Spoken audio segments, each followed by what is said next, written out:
I live here in Tulsa, Oklahoma. I'm considered Oklahoma's India Tour, award-winning India Tour here in Oklahoma. And I'm going to go into my bookstore. So welcome. I hope you can hear me all right. Just put the phone down there. And I'm going to go into my backstory. So I thank you for joining me. It's a beautiful day. It was a very hot, sun-cast kind of day. And I would start to chill out. The clouds are coming in. It's a beautiful day. But as a ritual, I am always smoking marijuana. I'm sorry if that's offensive to you. I don't mean to be offensive.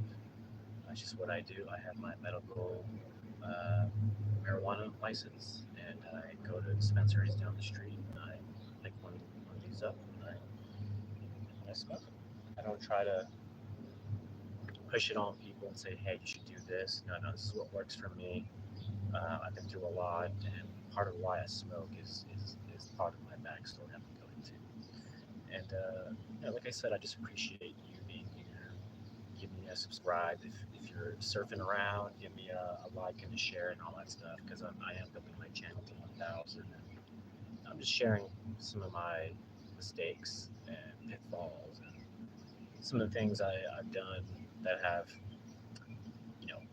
made things a little bit more difficult or set me back a little bit.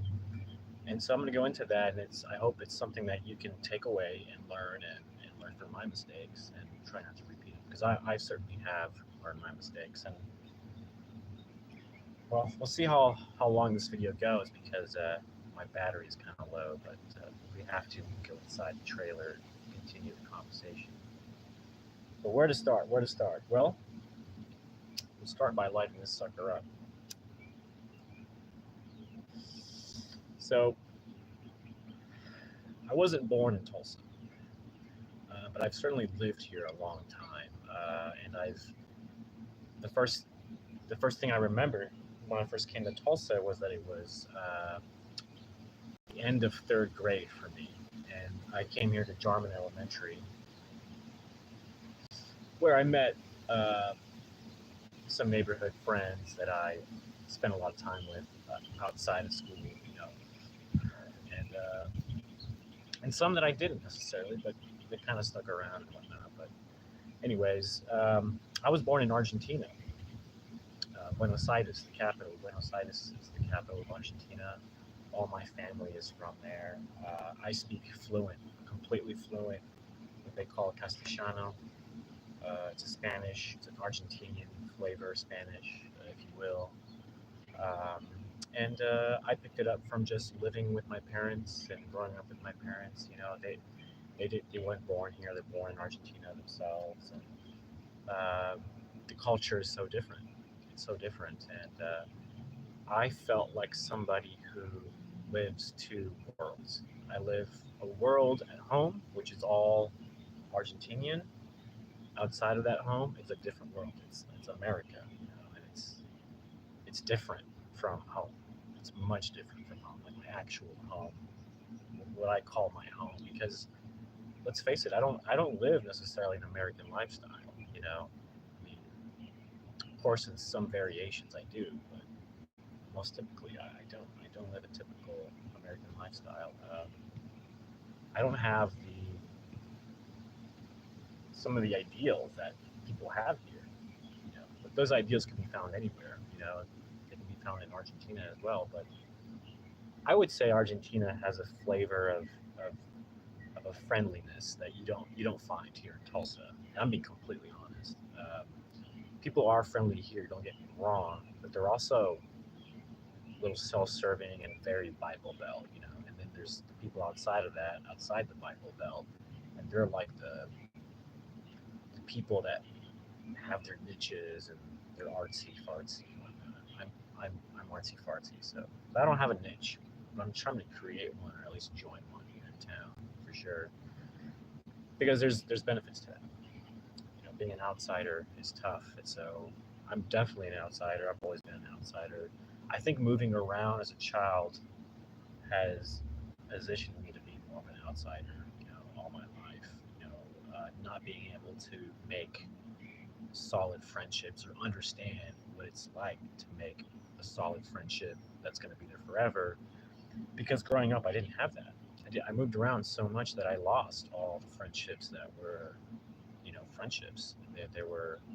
I got used to the notion that friends are here one day and gone the next. It doesn't matter to me. It's not. Friends aren't that meaningful. Not like family. Family is always going to be there. Um, but there's different approaches to everything, and that's been my primary approach because I think growing up, uh, not being able to establish long-term roots, friendships with people in the beginning, really kind of left me out of that understanding of the importance of having social circles and friends that you've had there forever and will be there. It's something that I don't have. I don't have those benefits. I don't have those benefits. I don't have those friends that I have that I can call up and be like, and they have my back 100%. No, I just don't have that. But what I do have is family, and that's okay. It's so Italian of me to be all about family, and that's it. How how Italian, right?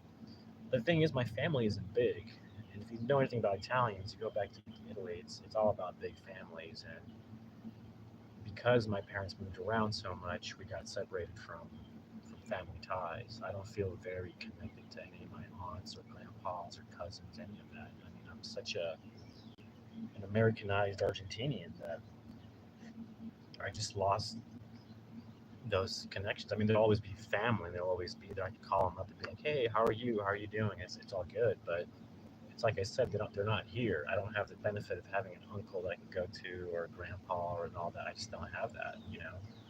So it's kind of like one of the toughest things realizing as an adult that you grew up kind of in a position that made you a little bit more antisocial and a little bit more careful about the people you hang around. Because in a lot of ways, I don't know. Like I said, I got used to the idea of that friends are here one day and gone the next.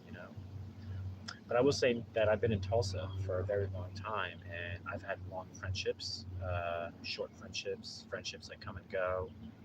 Um, and I'm the kind of person that, at the end of the day, I don't hold a grudge. I don't. There might be heat at the moment. There might be an exchange at the moment, but I'm not someone who holds grudges. I don't hate anyone. I might get triggered. I have my triggers just like anybody else who is like, if you're passionate about something. And I've been passionate about filmmaking all my life, art, filmmaking, all that stuff, all my life. There's not a single point in my life where I wasn't thinking about art, filmmaking, drawing something creative, music. There hasn't been a single moment in my life where I'm not thinking of an idea to pursue and do, right? I'm always inspired by things around me. I'm inspired by other people. I'm going to be honest. I sometimes will take the ideas that other people do from that inspiration and be like, oh, cool, I can do something like that. The film festival is a new one for me, but, like I said, I've been into films for a long time, and a film festival is something that I was inspired by Sharon Oscar, who run Bare Bones in Muskogee. A lot of people don't know this, but I've known of them, they've known of me for, oh boy, over 2 decades, I want to say. I mean, yeah, 20, well, no, 2007 ish. So 2007 ish. And that was one of the first times I submitted one of my films. That's how I got to know Oscar Charon. And over the years, I've just been trying to really progress as a filmmaker, as an actor, and all that, and as an artist, musician. And honestly, the only two people who've had my back and who have been a pillar in this community, Muskogee, Tulsa, other communities, have really been inspiration. Because without them, I don't think I would have that pillar support that I would need to get from an uncle or an aunt. So Oscar and Sharon, in a lot of ways, I see them as my grandparents, believe it or not. Most people don't know that. That's why I honor them so much. I did these large paintings of Oscar and Sharon to celebrate their 25th anniversary of their film festival, and seeing them as like family and like seeing them as like my alternate grandparents that I have. They give me so much support that I initially kept doing filmmaking and then got inspired to do my own film festival and to do it in a way that they do.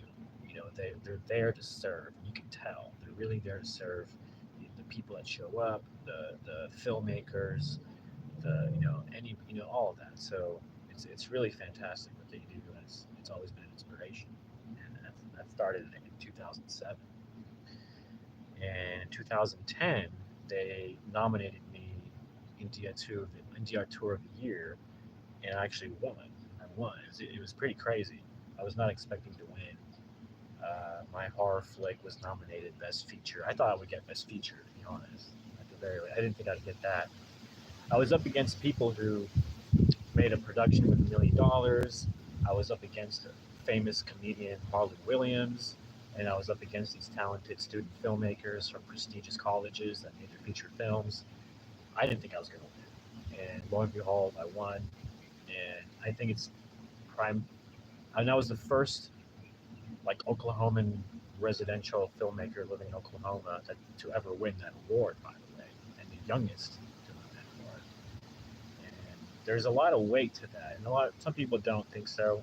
A lot of the locals don't give it an SHIT. They really don't.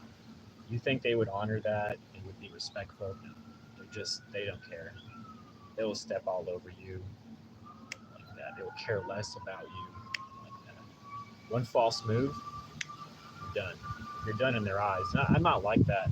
Like I said, I don't hold grudges. I'm always up for giving people chances if they're showing that they're actually good people and all that. But I think what people mistake me being really harsh and an asshole is actually me caring a lot. And people mistake that. They mistake me being an asshole for some other reason, and it's not the case. I'm an asshole because I expect the very best out of me as I do the next person around me. I expect the very best, and people don't give their best, and I have to be a little bit an asshole to motivate people. And sometimes it works to my favor, and sometimes it doesn't. I can get into the times that it worked in my favor and times that it doesn't. But not honestly, it's all about how you view things at the end of the day, right?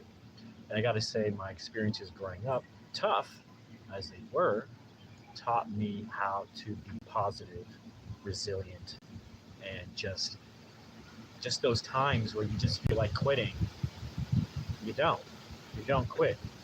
People want you to quit. People want you to fail. People want this. The thing is, you're it's like you're in your own journey, right? And something my mom told me a long time ago as a kid is you got to be like a racehorse. You got to be like a racehorse. You have your eyes covered like a racehorse, and you're just moving forward and just running forward all the time. Don't worry about who's next to you. Worry about you. Worry about your own stamina, your own health. Think of yourself as a racehorse. And in a lot of ways, I've always thought of myself as a racehorse. Italian stallions. Because life is not a sprint. It's a long run. What do they call those? It's a long run. It's not a short term get there quick. No, it's a long haul thing. And I've always kind of known that. I've always kind of been familiar with that concept. I don't know how I became familiar with that concept as a child. We got a comment. I want to check it out. I don't mind stopping here for a second. I went away. Popped up and then it went away. Why does YouTube do that to me? But something about high expectations. Sorry, I didn't quite catch it, but I don't know why I did that. Usually YouTube keeps the comments right there and I can read them, but for some reason this time it just disappeared. How unusual. But I don't want to get too distracted because that's another thing. I'm like a newbie to YouTube and I'm trying to figure it all out. So please excuse me for all the technical issues and problems. But there we go. Does it pop up now? Yep. Without being an asshole. You can't want to have high expectations without being an asshole.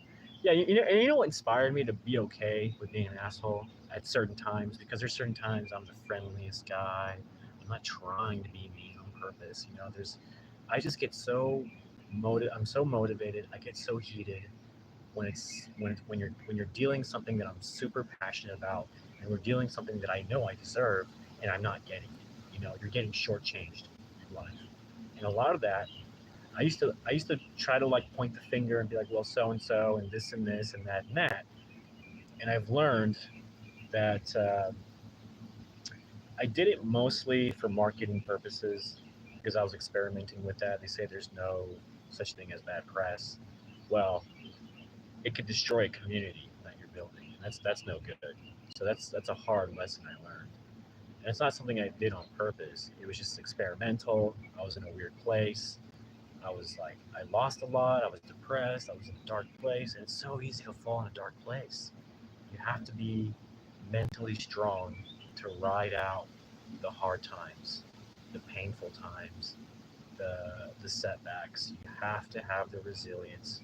And I have that resilience because of my childhood. I'm gonna get into it because I haven't brought it up for a reason because it's a very touchy subject and it's something I want to build up. But I had an event in my childhood, and I'll bring it up a little bit later in the video. But I had an event in my childhood that was it shook me up. I mean, I was facing death right like to its face, and I've had a lot of moments like that as a child, but nothing as serious as what changed me forever. And what changed me forever is what happened to me. And I'll get to that here in a bit. I'll tell you at the end of this video. But I've had, you know, my parents, when they first moved out of Argentina, I was literally a year old. I was a year old. And not just that, you know, this is something that happened to me that's traumatizing in ways that I couldn't explain because it happened to me so early on as a baby. And if you listen to any expert about anything, when you're a child and you're being developed, everything that's happening to you will affect you for like the rest of your life. You know what I'm saying? It's that how you grow up is that important, and that's why I'm going to my backstory. But I actually faced death uh, earlier, before the one that changed my life. I already at year old I was facing death, well, without even knowing, without even being conscious of it. Because when you're like a year old, you know, I don't remember, I don't have memories of that. But something happened to me that was probably very traumatizing to my body, and how it shocked me and how it influences me today. I'm sure it influences me today in ways that I can't comprehend, that I like to go into investigate for sure. But I was one night, my mom and my dad, my other brothers, they were little babies at the time. They were like 2, 3 years old. My uncle was having a get together at his place, and I was put upstairs in a crib of some sort, or I don't know, I was placed somehow trapped upstairs to, you know, whatever. I don't know why. I don't know why I was put up there. Maybe because I was a nuisance. Who knows, right? A nuisance to my uncle, perhaps. I don't want to go down that path, but it is what it is, right? And so I ended up getting out somehow out of this. They say it's a crib, but how do you get out of the crib, right? I don't. I'm gonna be honest. I think they lied to me. I don't think I was put in a crib. I think I was placed on a bed, and the door was somehow cracked open, left open, something. I don't know. I pushed it open. Somehow I got out, and I crawled out, and I crawled out, and I crawled between the pillars of the railing on the second floor, and I flopped over and I just fell, hit my head on ceramic tile, blood, you know, everybody yelling, everybody screaming, oh my God, I'm dead, right? Everybody thinks I'm dead. I get rushed to the ER, and, you know, some people say today it's the first miracle. It's the first miracle of my life that I didn't die at that point in my life as a child. That is the first miracle. That is the thing that everyone tells me growing up what happened to me. My whole life, everyone told me about this. And the thing is, when you're told this, it kind of does something to you psychologically as a child. It says, wow, you could have been dead. What the hell? And I think at that point, I was looking at life as wow, I can die any second, just like that, without me knowing anything. Anything could happen. So at that point, as a child, everyone kept telling me that. I was like, I just wanted a little bit more out of life than the guy next to me. I could tell that I had that kind of motivation. I just wanted a little bit more than the guy next to me. I wanted more out of life. I wanted to pursue bigger dreams and this and that.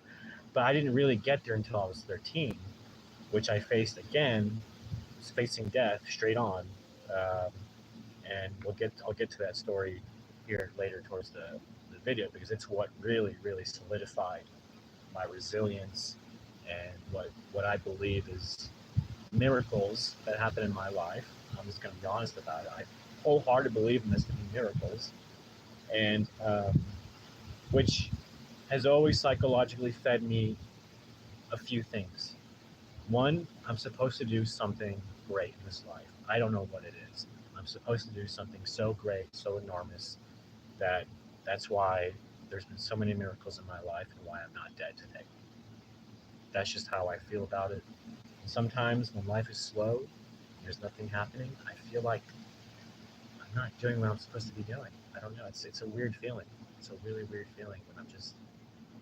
I mean, it's good to hold still. It's good to meditate and let thoughts leave your head and just be still. Because being still is the only way you can truly start attracting what you want in life. You're not distracted from negativity or worries or even trying to force yourself to think positively. The secret is to just stop thinking, let go, and float. And it letting go of worries and this and that, it allows you to float up. When you float up vibrationally, you start attracting things to your life, right? And then there's people in your life who seem to want to cause trouble, which seem to be like, in a lot of ways, put there on purpose to kind of mess with you, mess with your vibe.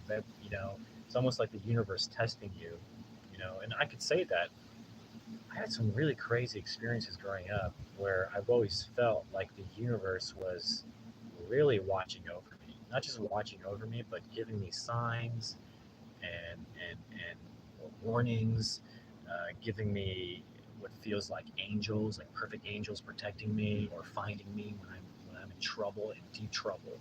Because I've had incidents when I was living in France with my folks that I thought I was going to be a goner. Again, facing death already again as a child, you know, and it's popping into my head while I talk about these things. But when you're always facing death like that, and I'm not complaining. I mean, there's people, kids who have it worse off, who have it so much worse off, and my heart goes to them. You have no idea because I've tasted a little bit of suffering as a child, and I say a little bit because there are so many kids who suffer a lot more than I do, and I have no right to complain or say this and that. But I'll tell you what, it looks like my phone is about to die, so I'm gonna plug it in. So follow me to my trailer. My trailer. We're gonna go there and continue this talk. That way I can plug it in and continue my backstory. Or I could always end and do part two. So, thing is, like, I feel like I'm on a roll, so I don't want to completely, completely end the backstory because then that would just be a shame, But I don't know. I may have connecting to my trailer, the charger, and like I was saying, please excuse the bad technical issues and things like that. This is my favorite chair, by the way. I bought this at what's it called? It's not the Army surplus. It's the I can't think of it. It's the Army donation army, whatever it's called. Salvation Army. Yeah, Salvation Army. I bought this there. It's like a tattoo artist's stool, but I use it for everything. I use it for when I'm painting, when I'm smoking, when I'm doing YouTube, I don't know, best chair on the planet. No complaints. I wish I had more. back to my backstory. Yeah, I'm gonna, because I want to tell you the thing when I was 13 that really, really, like, the universe really tested me, and I have to say, I was always bitter about what happened to me at 13 years old, and some other things that happened to me in France too. When I think about it, there's like two, three incidences that were just kind of like what. Um, so there's a lot of, I was you look at Justin Bieber, which I'm not a fan. I don't know. I mean, I'm not a fan. I just not a. I've never listened to his music or watched his videos or anything. I've always, like, if I was hanging out with a girl, I think she would be playing the song on YouTube and the video would be playing. I caught a glimpse, or catch glimpses of news bits that I just happened to be scrolling by, and you see something, right? Justin Bieber, whatever, and he was saying he lashes out because it comes from a painful place, and I agree. A lot of people in my community have seen me lash out and go, "This is not him. This is not him." And there's a reason for it, because I've been through so much in my life, and so much um, things that I've gone through that are hard to talk about, extremely hard to talk about, and I can kind of relate to Justin Bieber, and at least from that aspect, not from the aspect of what he's been through with Diddy and stuff like that, and going through fame and all that. I don't get that, but all the things that all like some abuses that I've been through, and some of the close call with death, yeah, it still will have a serious long-term effect. And it's something that I didn't want to come to terms with. I've always been like, no, I'm fine, normal, normal. But like looking back, man, it's just, you can see it. You can see how it affects you. You can't hide it. You can't pretend that it's not really there, even though all you want to do is ignore all the pain and ignore, every all the bad shit, and you can't. It's like a hook that, like, doesn't want to let go, and eventually you have to heal yourself from those hooks, and go through that. And that's been my journey. My journey has been a lot of it as an artist, and me trying to succeed as an artist and entertainer. My failures come from a lot of the shit that's happened to me, and kept me from succeeding, including self-sabotage, um, and going through people who dismiss your mental health issues. They dismiss you when you say, "Hey, this is what I went through. This is psychosis," and they dismiss you like, "Oh no, what do you know about it?" And the thing is, I know a lot about it because my ex-girlfriend had gone through episodes of psychosis so many times that I recognize it. And I didn't recognize it at the moment that I was completely detached from reality, completely detached from reality, and it can happen. It can happen when you suffer extreme pain immediately, and it's something that I experienced as a child, and it's something that I experience now as an adult. But now as an adult, I can process it, I can think about it, I can spend time to heal it, I can spend time to think about the traits, the pain that lead to certain traits that aren't good, and like so it's been a very interesting thing. I guess you can say I'm a little bit more enlightened through my experiences of failures back to back to back, and the pains that I've been through back to back to back, um, and coming back. That's the hardest part. Coming back from failures, from falling into a deep depression, falling into that. It's proof in the pudding that I have been through so much that I am still alive, not just alive, but I'm still motivated to keep going. I'm still running, is what I'm saying. And all of that resilience and that motivation comes from my childhood, my backstory, and it's crazy. And it's true what they say. It's true. I dropped my marijuana thing. Hold on. It's true what they say. Upbringing makes you who you are, and there's another saying. There's another saying that's you attract not what you want, but you attract who you are, and that's such a big one. That was a big one that I learned, I guess, these couple of last years as I've been like working on myself and things like that. That was the big thing. You attract not what you want, but you attract who you are. So that means you have to work on yourself to become the person that is capable of doing the things that you want in your life. You got to position yourself to be the kind of person to be capable, responsible, disciplined enough to be able to do all the things that you want in your life, right? And it takes effort, it takes time on your behalf. You can't fiddle around this stuff. You can hope for it. You can just sit around and some things may pop up online. Opportunities might come at you that way. That's very limiting. You really have to get out there and I tip my hat to people that I see all the time. I have friends that do it perfectly. They're always getting out there. They may not be drinkers or like big social butterflies, but they still go out and do it. They still go out, and that is key. Woody Allen said, what is it, 90, 80%, 88%, 90% of success is just showing up and being there. That's a tough hurdle sometimes when you don't have the way to get around.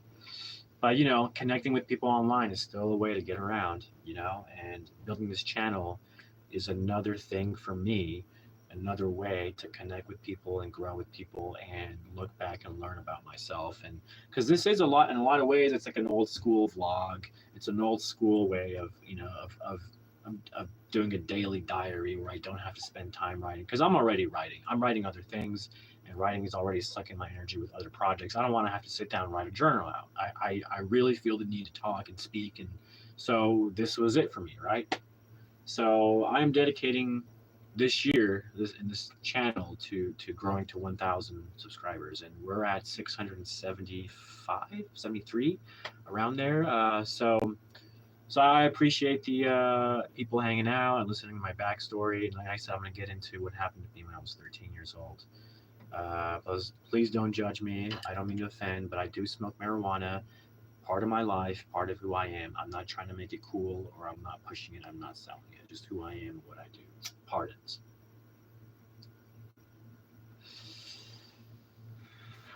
And I'll get into when and how I got into marijuana. And I've done like other stuff too. Not. I've never done heroin. I've done a little bit of cocaine. I've tried it. I've done acid. It's pretty nuts. I can get into that. Um, but yeah, those are different stories for different times. But those are things I stay away from now. I've no interest in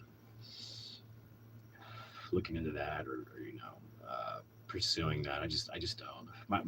My interest now is just trying to be the best version that I can be.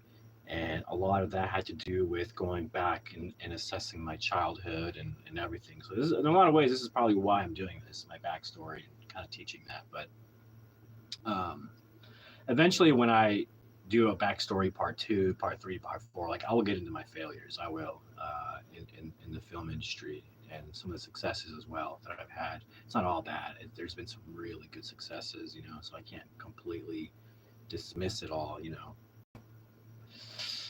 Uh, but yeah, after, let's see, my parents moved us from Argentina to Miami, Florida.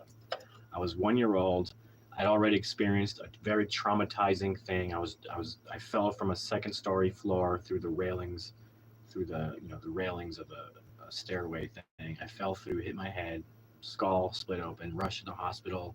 I survived. Doctor says that I was still in the development phase where my skull didn't harden completely.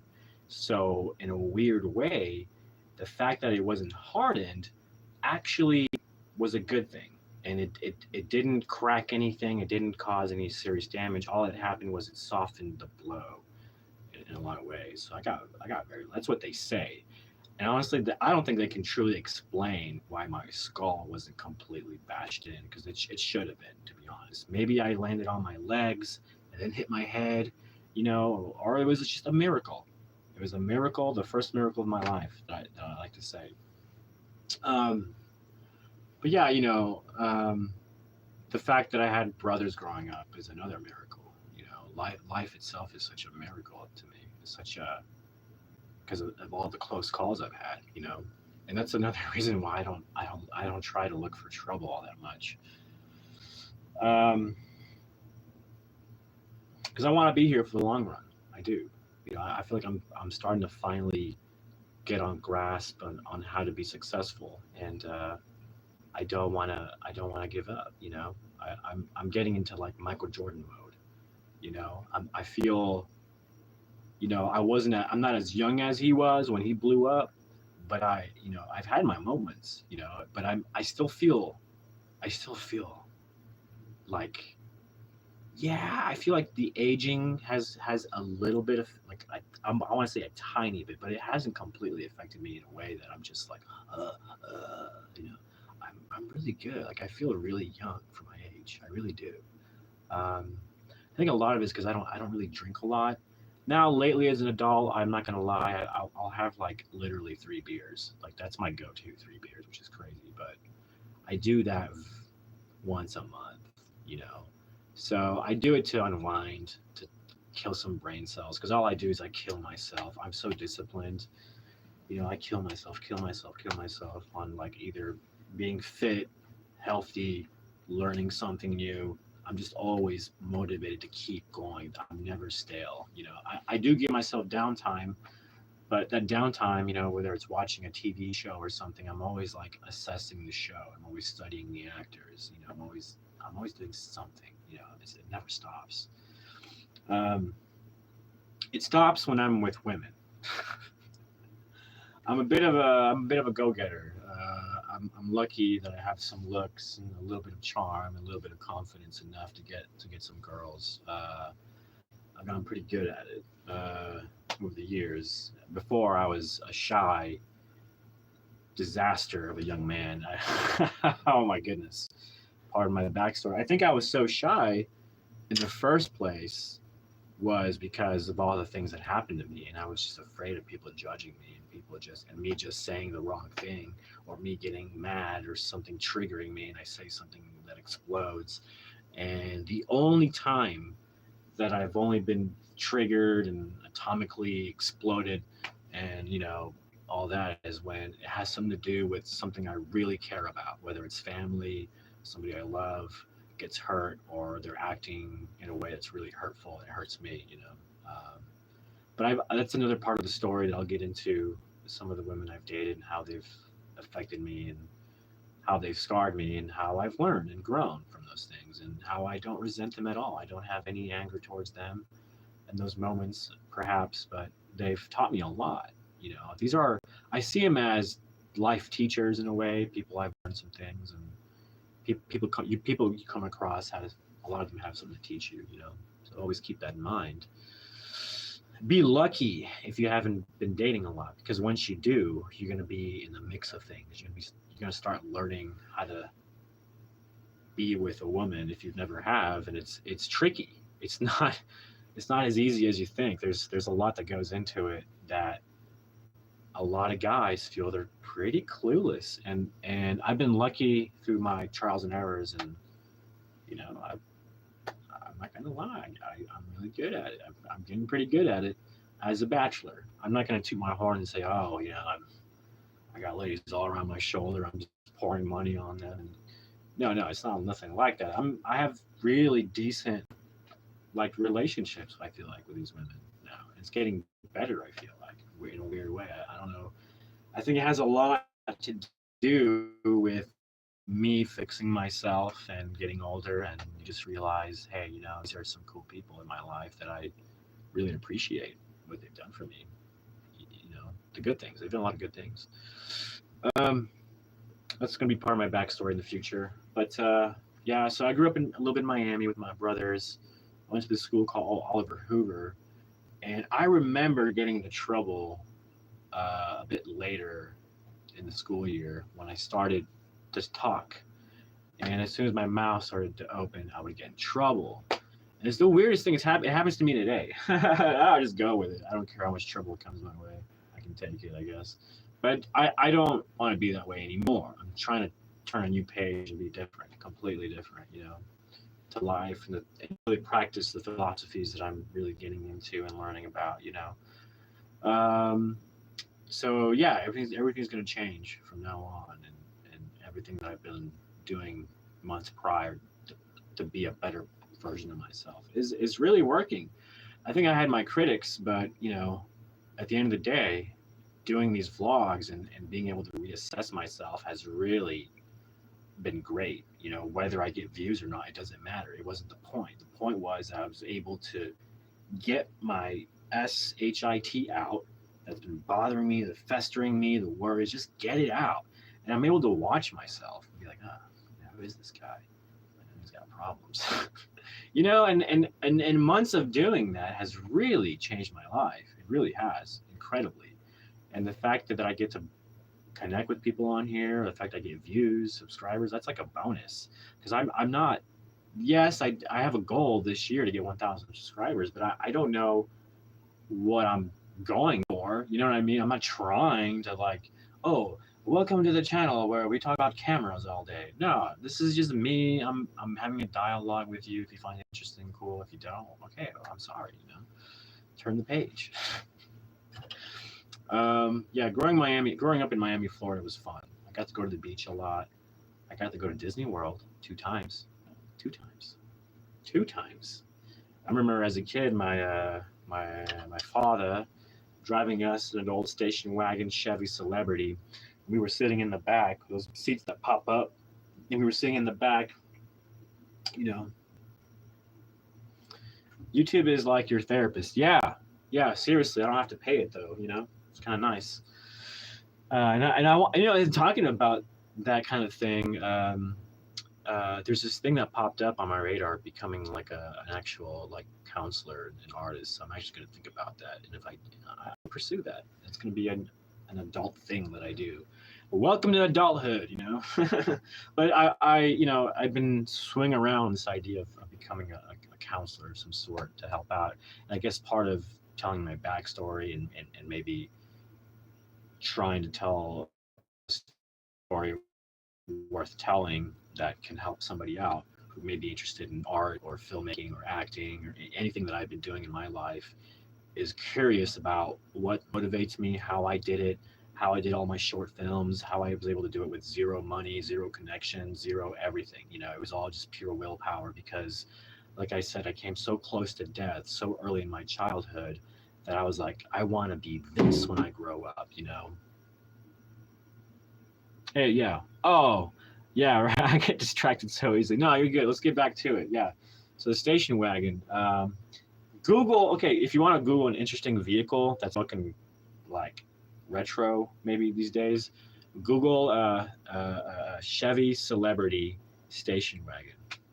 Fucking cool car. It's a fucking cool car. That was the childhood car that I grew up with my dad driving us everywhere. He drove us to Miami, to Orlando for Disney twice, and he drove us to the beach and all that,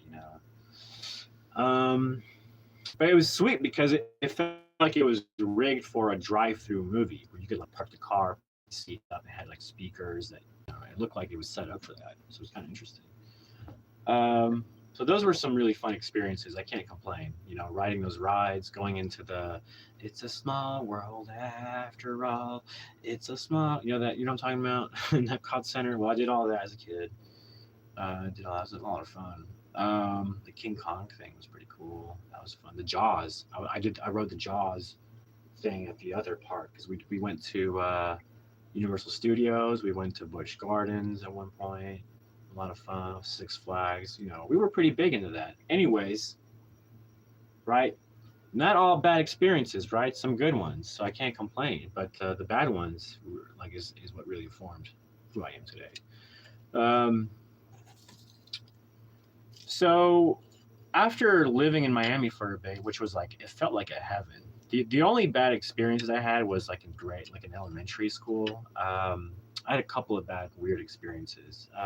One bad experience I had in school was I was in school, and for some reason, I was holding number 1, and I was waiting for the class to be over, and I couldn't hold it anymore, and I just let loose, and I peed my pants. This was in the 1st grade, and I sat there, I was so embarrassed. I was like, oh shit, I can't hold it anymore. And I sat there until everybody left. and made sure everybody was gone before like I said anything moving. I was just traumatized. I was already traumatized from other shit, and I was in a moment of crisis where I had to speak up and say what was wrong with me. And that was already a challenge. Like I said, I was shy, I didn't speak, I hardly spoke because already without, I'm just looking back and I'm assessing. The reason I didn't talk was because I was traumatized so early on that I didn't want to, I was afraid of people and afraid of the world, and so I just kept everything to myself. So here I was, first grade, one of my first challenges, peed myself, and I had to tell the teacher. I was terrified. And eventually, the teacher was so kind. She was so, the way she approached it, I'm sure it bugged the hell out of her that she had, fucking take care of this fucking baby who peed his pants. But she was so nice about it. She said, oh my God, honey, like, don't worry. And I was like, I didn't cry, but I was like, oh my God. Like, I was frozen. She knew something was wrong. She kind of looked around. It's like, oh, I see what happened. And she took me by the hand and she said, we go to the bathroom, we'll clean you up. And she cleaned me up. And I think she ended up calling my mom. And I was waiting in the bathroom pretty much the whole time until my mom came and picked me up because I was like terrified to go out there with peed pants. So that was terrifying. I think that had traumatized the shit out of me even more to make me even more shy, I think. And around the time where I started opening up was the time I was criticizing a kid next to me for having a Power Ranger doll. I was not into Power Ranger. I thought it was the stupidest thing. I was a kid and I'm like, this is fucking lame. The effects looked lame. This is not Star Wars, okay? Star Wars is my jam. And so I was like, what is this? It's like, I've never heard of this. So when he told me what it was, like Power Rangers. You're telling me Power Rangers? It just sounds weird. I'm not into it. Sorry. This is me being a kid. And I remember criticizing him. I was like, oh, that's stupid. And I was being so mean. That was the only time I started to speak up. And then I was getting more comfortable in class. And I would talk a little bit more. And I was doing really well at school. And I think it was like second grade. I did something spectacular. I was already handling a VHS camera and stuff as a second grader. I got the opportunity to do a project on camera. We had the option to either do an oral, like go up to the class and present whatever, or do a tape. And I chose to do a tape. I don't know how that opportunity came about, but that was the moment that I got to shine as a student. Like everyone was like, whoa, I guess. I don't know. Everyone was like, whatever kids do in second grade. They're just all, yay, whatever. But it was the first time I used a VHS camera for a school project. And the project was you had to pick somebody who you liked, who was in the arts or whatever, music, whatever. And I picked not Billy, it's Armstrong. Last name is Armstrong. But not Billy Joe Armstrong. The Louis Armstrong. I picked Louis Armstrong, and I did a mock interview of me interviewing Louis Armstrong, and I played Louis Armstrong. It was really stupid because I didn't put makeup on. I just did the voice. I was mimicking his voice, and that's what people remembered. I was really good at mimicking the Louis Armstrong. I'm not going to do it now because I'm just not going to do it. So don't ask me to do it. But people thought it was hilarious, and I told them that I love his music and that the songs that he has, and so I did a whole little short film video, and everybody was laughing, and the teacher was like, "Oh, good job, whatever." And then they had this thing there at Oliver Hoover. That was the school I went to, and when I was in Miami, they had this thing where you get on the honor roll, right? And here I was, I did the video, which made me a star instantly around school. I was like, oh shit. And then I got in a play. This was second grade. It was like a musical performance that was choreographed and whatever. And I remember being in class and I thought I wasn't going to get picked. And I thought if I didn't get picked, I thought I was going to explode in anger. I thought I was going to fucking blow up like an atomic bomb because I wanted to get out of that class. It was so boring. I wanted to get out.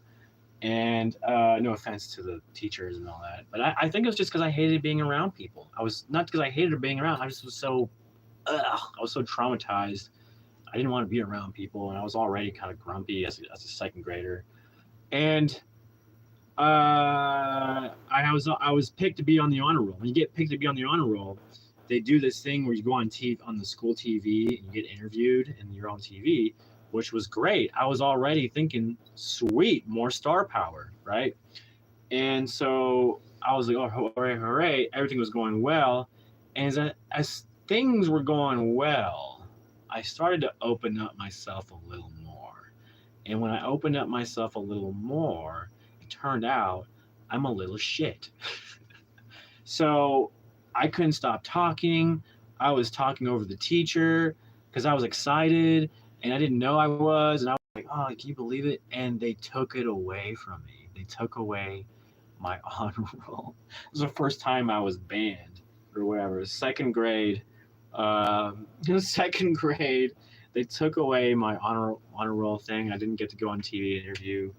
But I remember after that, they were doing the stage performance thing. And I was like, who wants to do it? And I was like, please, please, please pick me, please. They were like, you. And I was like, please pick me, motherfucker. Please get me out of this class.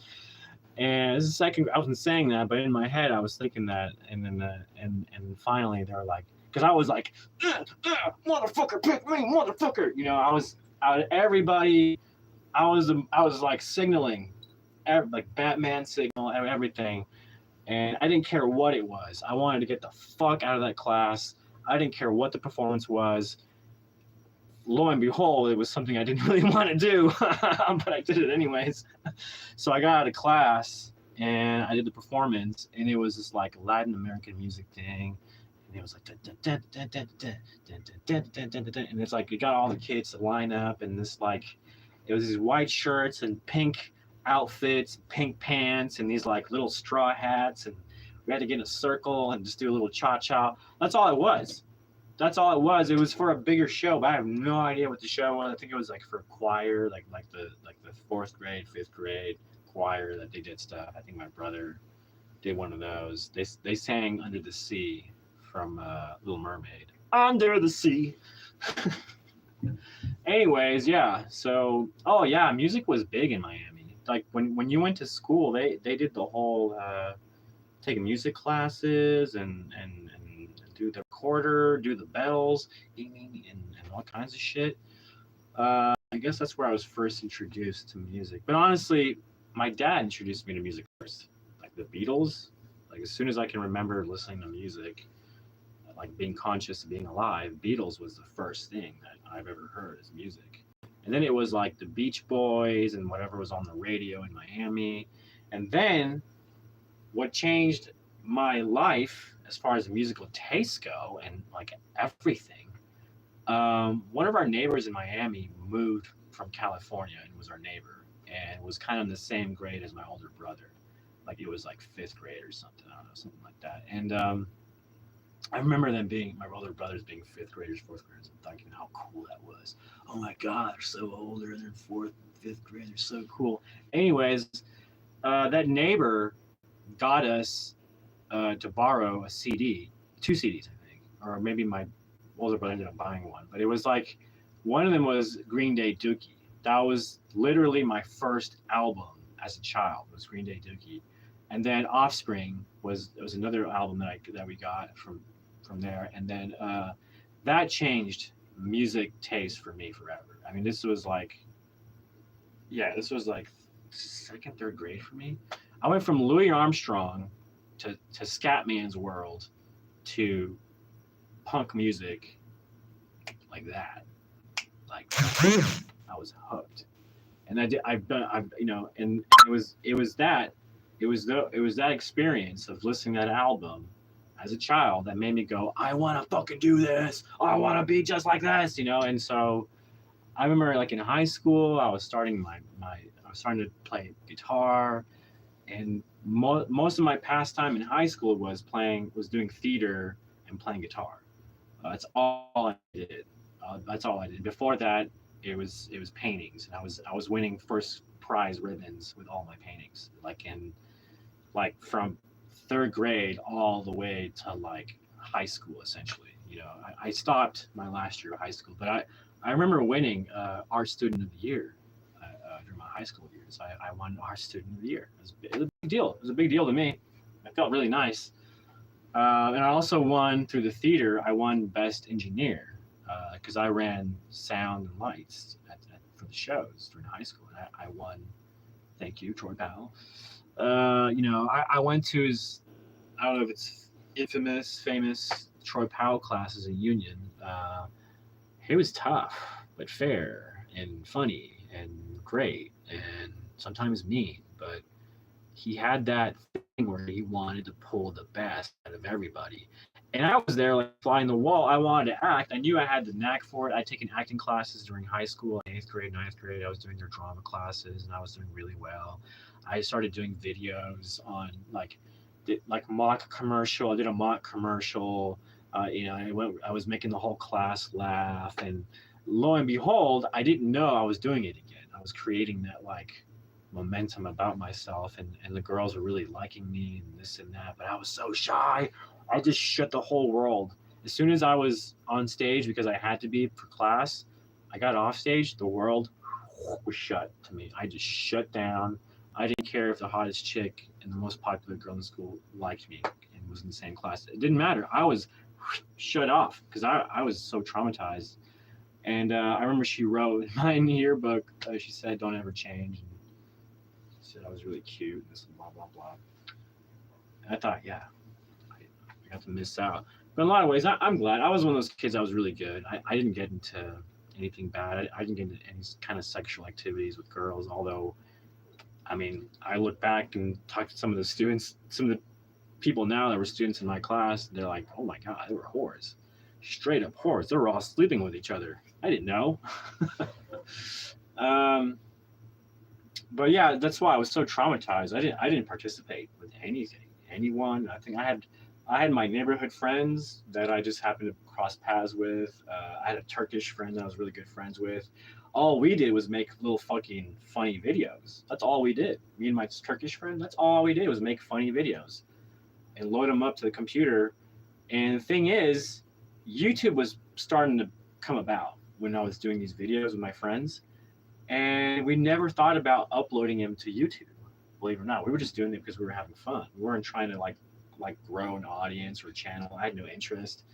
But had we actually uploaded those short films that we were making as kids during the 6th grade, like 5th grade, here in Tulsa, probably a shit ton of views because it was unheard of. It was brand new. Nobody was making shorts. YouTube was brand new. Barely anybody was on there, had channels. And so we would have probably made it big had we done that. There's a bunch of random things, but I think it would have been successful. I ended up creating a YouTube channel later on to upload my short films that I've done later on in life, like during my college years. College years were long. I spent a lot of time in college. I'll get into that later in life. I spent about like 12 years in college. That's too much. That's a lot of time in college. That's enough schooling for me. Everything I learned now, I just pick up a book and I just go with it. I think the last training I'll do is maybe to be a counselor, and that's it. No more schooling for me, please. I'd rather just experience life, but get out there and do stuff. I do a lot of stuff. I do the paintings, I do the music, I do the acting on stage, acting on film. I do film festival. I stay busy. I'm trying to be a self-made entrepreneur, self-made, artist, entertainer. That, and last year I did like about 100 events. I got on Channel 6, local Channel 6 news, like a gazillion times, like 2, 3, 4, 5 times. Channel 23, you know what I'm saying? And it's nice. It's nice to feel that again. But once again, I get like comfortable. I open my mouth and I like f shit up. So it's like happening all over again. My childhood all over again of just like succeeding and then like get in the spotlight and I just self-sabotage myself. It's insane. It's insane how I do it. It's such a bad thing. And so I hope that if there's anything, any takeaway, do not self-sabotage yourself. Do not get comfortable once you start reaching momentum success. Don't get comfortable with just speaking out and saying your opinion, because it'll backfire for sure. So I've definitely learned my lesson on that. But I will say, like I did before, being able to do these like daily diary video vlog type things, and go back and watch myself, I've been able to grow. You know what I'm saying? So that's the whole point.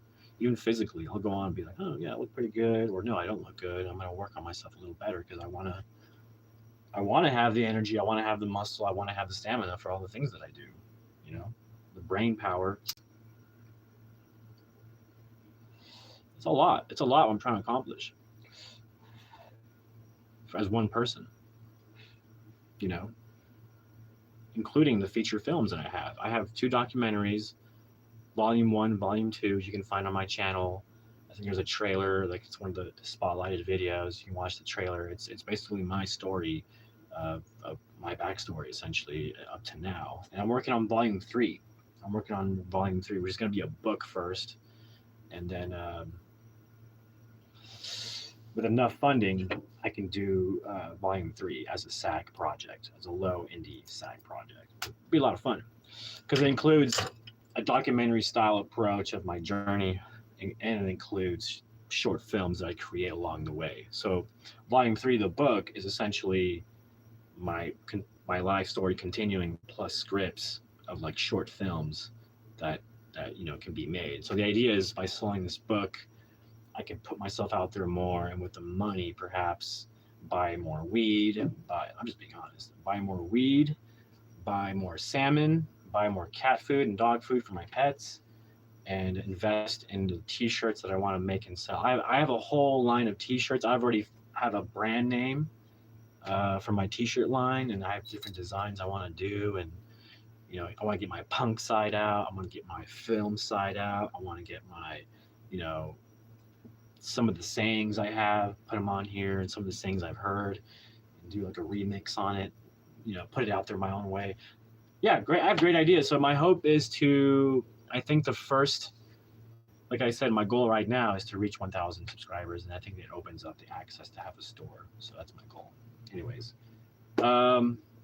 when I was in Miami, my dad had the opportunity to continue his job in France, like pretty randomly, right? So this was around second grade. At the end of second grade, I was making friends. I was making best friends. I was doing the videos.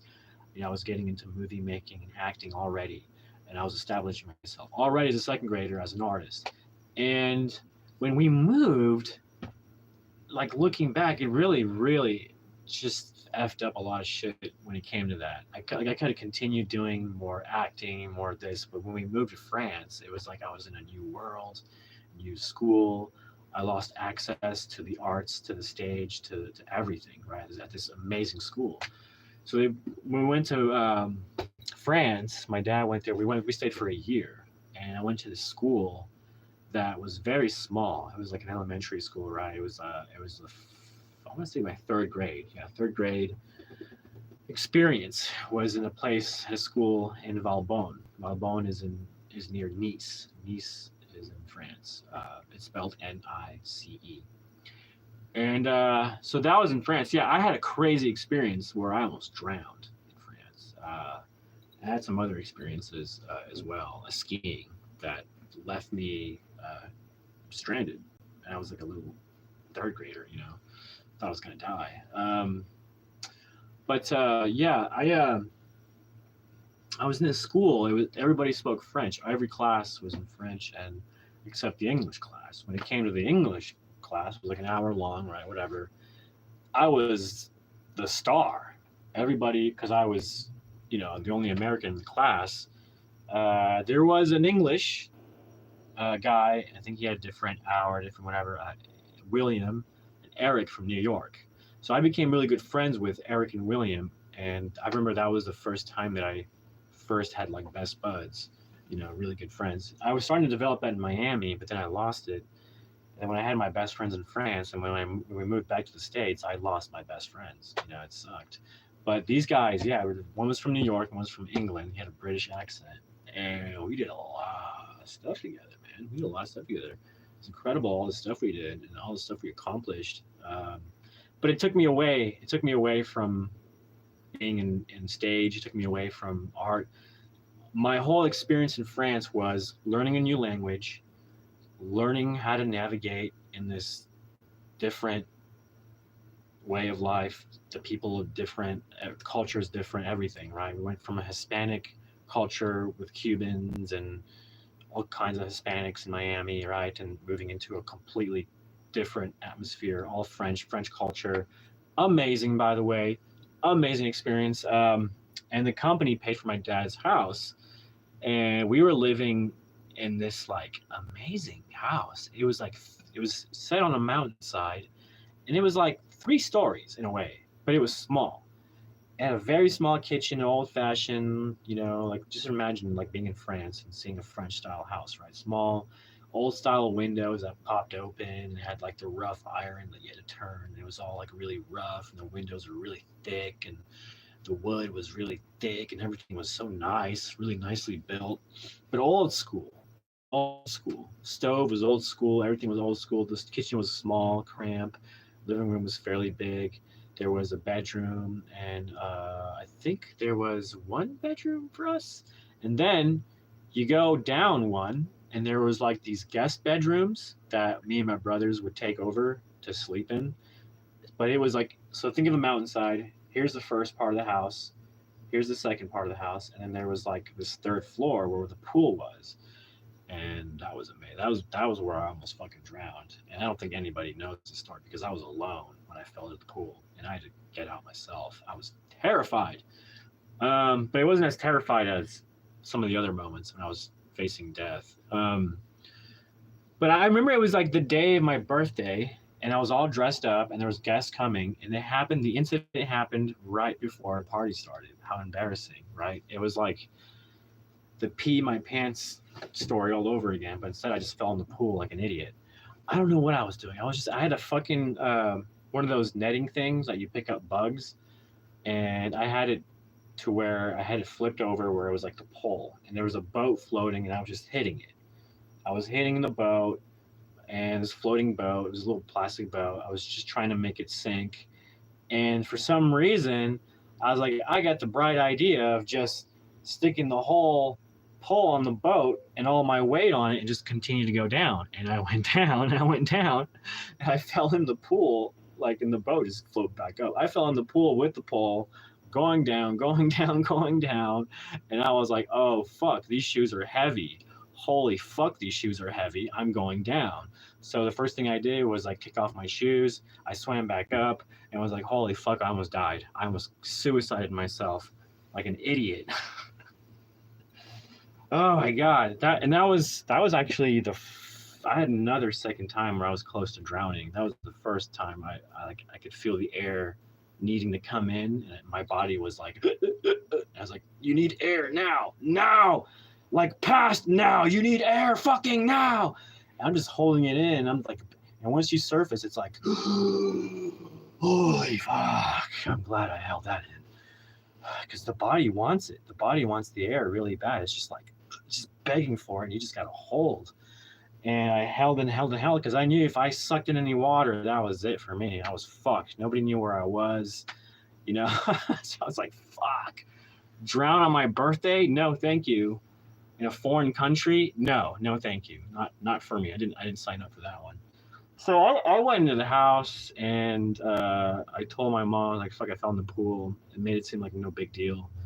And I was like, yeah, and I got redressed. And it was funny because I got dressed in the shitty clothes. I had these like shitty purple ski pants and a weird shirt because I ruined my best clothes. And for some reason, I didn't have any other cool clothes, good clothes. So that was kind of shitty, but not as traumatizing as some of the other things I've been through. But I was glad that everybody came to the party. All the kids from the school came. It was really fun. We played pin the tail on the donkey, whatever, suggested by the kids there. We play that game. So they helped make the party fun because my parents did the best they could. They just invited everybody, had cake and stuff, but everybody was kind of like just doing their own thing, whatever, hanging out and just having fun. Um, it was weird though. I just remember being a kid and remember looking at these other kids and just they were so much mature than me. I remember them just they played golf and I was like, what the fuck? Like they did so many like mature things, like adult things that I never got into, right? And I was like, man, it's just crazy to me. Just looking back, how just much mature those kids were compared to the kids of the States. The kids in the States, they no class. Let's fart in class. I don't know. Let's build a tunnel in the sandcastle. Let's build a hole. Let's I don't know. Let's flip. let's flip on the swing. That's the Americans. The kids in France were so much more sophisticated. So much more sophisticated. It's unbelievable. They knew languages. They just had a bigger. They just had something extra. I can't explain it. They just had something extra that the kids in the States didn't have. The kids in the States were just, let's fart in class. That's my experience. My first move to Tulsa. It was sports was huge in Tulsa. Um, so I got into sports because of that. Once again, it was kind of taken away from arts. When I was in France, I got into choir. I was actually singing. I was kind of music, so I had that at least. But when we moved again, I lost connection with the arts again, and I lost connection with those friends, those special friends that I had that really made my life extra wonderful. And then I got to go to Paris, Eiffel Tower, all that. We visited and all that. We went to Italy for a minute. Got to visit Leaning Tower, all that. So I traveled as a third grader. I got to see the world, which is, you know, not most third graders that I know of in Tulsa have traveled the world. I'm saying there's very few that have. I remember this kid from India, this kid from like Iran, but most of everyone was born and raised in Tulsa, and they're funny people. That's all I'm gonna say. They're very funny people. Funny in their ways. The kids will be kids, and kids are different all over the world. So I went from sophisticated kids to let's just fart in class all day. But the fun part though is the one difference that I highlight is both kids were adventurous. That I'll say that. Even though these kids were sophisticated and these kids weren't, they both had the adventure of going out. And I don't know if I just gravitated towards kids that were like that, who were adventurous, but I gravitated toward kids that were adventurous. And like for instance, the friend I had from New York, Eric and William, the English kid, they encouraged me to go on a field trip. And me being shy, terrified, my mom being terrified of me, super clingy to me, overprotective. That's the kind of mom I had. Would never let me do anything. You know what I'm saying? That kind of mom. She allowed me to go because I had those two friends, knowing that like they were like almost like family, knowing that I was going to be with them and the teachers, and there was going to be people like they felt safe. They let me go on a field trip by myself to a mountain where they made perfumes. I got to visit a factory where they made perfumes, the old school way, the new school way, all of that. And that was amazing. That was fucking amazing. The first time I was alone and just traveling on myself. And that was crazy. I'm like third grader. Imagine a third grader completely on his own on this field trip with other kids, with with chaperones, the teachers and whatnot. Pretty nuts. It was pretty nuts for them to do that. I'm gonna be honest. It was quite the experience, though. I'll never forget. Um, of course, I visited the works of Michelangelo in Italy and all that, and visited many museums in France and Paris, the Louvre. Did all that as a third grader, and to do that while you're developing and you don't know what the hell's going on is crazy. And looking back, you go, oh yeah, that's why my worldview is what it is, and I'm not such a, I've always been dependent. I'm not a left or a right guy, and for the reason is because as a kid, I traveled a lot. I got to see the world, So for me to be like, oh, I'm right, doesn't make sense when there's a whole fucking world out there. You know what I'm saying? There's many ideas, many things, and I'm not going to pinpoint myself to the left or the right. That's such an American thing. And to be honest, not that I'm anti this or anti American. I'm just saying this is who I am. I grew partly outside of America. I grew up partly in France, partly in Argentina, partly in Italy. You know what I'm saying? So it's different when you come back to the States and you're not you I missed out on a lot of that elementary brainwashing schooling they do, right? I missed out on because I remember going back and asking the kids and being like, "Why are you a Democrat?" Well, it's because that's what they taught me as a kid. Why are you Republican? Oh, because my family's Republican, right? So it's really interesting.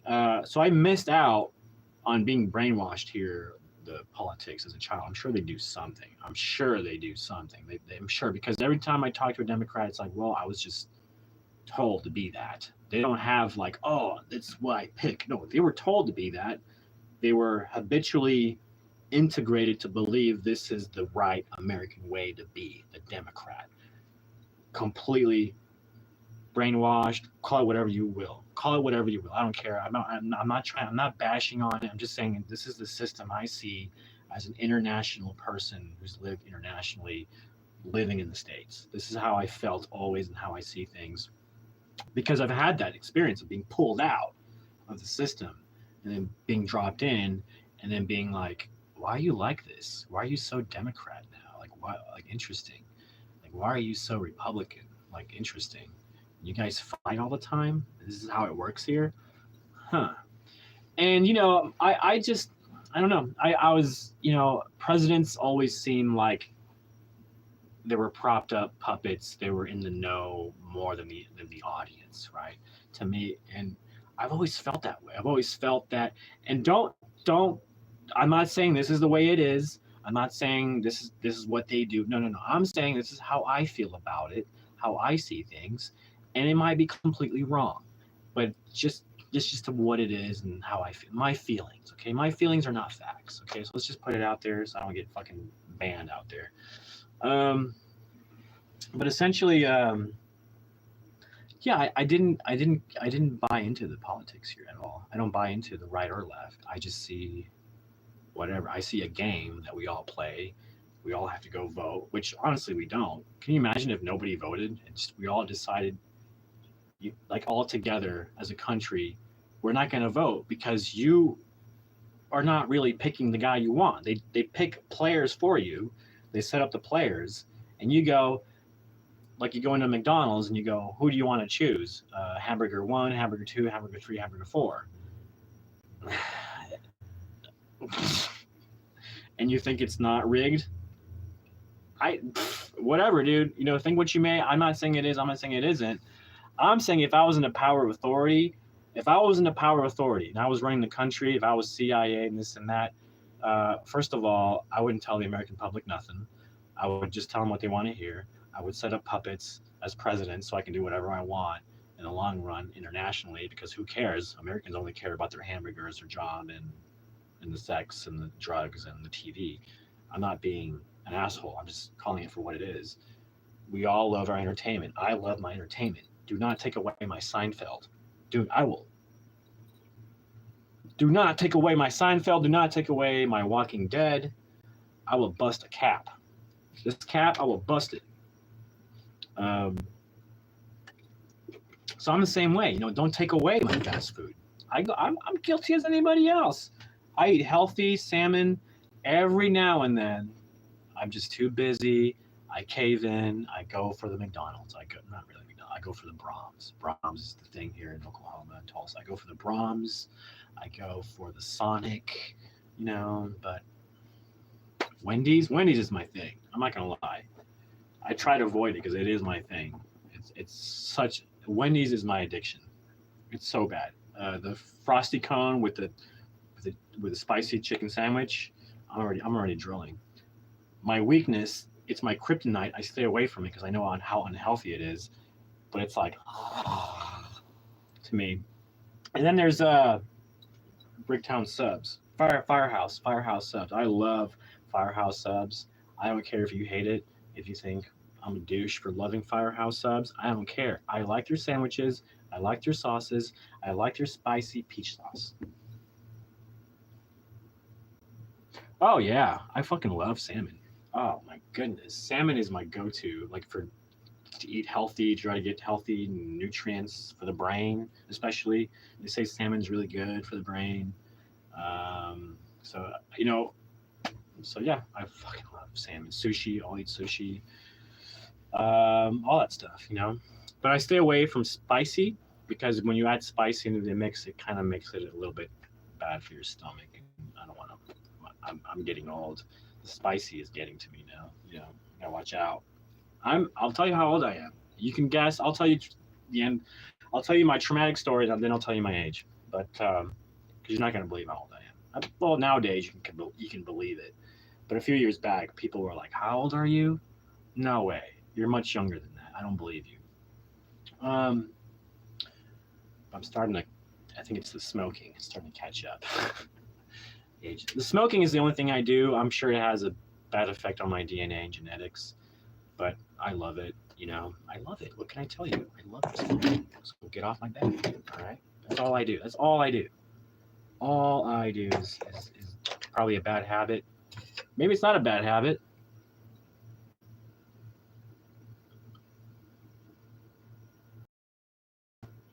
Yeah. There's that. Yeah. So I don't eat a lot of fish. So that is interesting though. But it is good to get those kinds of nutrients that you don't get in other foods. So every now and then I'll get a good. I'll look for a good thick. I'm talking thick, juicy salmon. I don't like the thin slices. I like it to be really thick. You know, I like that kind of salmon, the really juicy, thick kind. And they're more it's more pricier, but you know that's my diet is every now not every day. Sushi, yeah, chicken, of course. Chicken's more prevalent in my diet. Spaghetti is prevalent. Spaghetti's cheap. I mean, it's like $1 for a pack, right? I mean, you can't go wrong with pasta. Um, but I'm getting off tangent, so let's get back to the story. Like this is grandpa mode. I'm in grandpa mode. You know, I'm just kind of like going off tangents and telling a story, and I'm like, well, welcome, child. Um, yeah, but I think one of the biggest mistakes that I've done that I didn't do was going to actual therapy as a child and as a young adult. I should have done it. I should have done it, but I was just parents didn't know better how to raise a child that went through all this. They came at it as really good Catholics, really good obeying Catholics and everything. They're super on point with that. You know, they're very real about that. They're not like Christians laid back. No, they take their Catholicism very seriously. The discipline, the praying, everything they take it very seriously. Don't mess with it so seriously that my older brother, is an actual priest. They take it so seriously that I got to meet the Pope in 2016 because of my brother who was ordained. And we take it so seriously around here. Now, I don't really practice it myself. I'm more of a laid back Christian, I'll be honest. But they take it so seriously around here that we have our own little chapel inside the house. I kid you not. Our own little sanctuary for angels and statues and rosaries and where we do our praying. We, on occasion, when we can, we will get together and pray. There's nothing wrong with that. There's nothing wrong with that. Okay, if you have an issue with that, maybe go to therapy and see why you have an issue with praying. All praying is just another occasion to get together and have a moment and put some positive energy out there and have a dialogue with something greater than ourselves, putting our egos aside for a moment. There's nothing wrong with that. There's nothing wrong with going to church and having a communion with people and having that. It wasn't my style.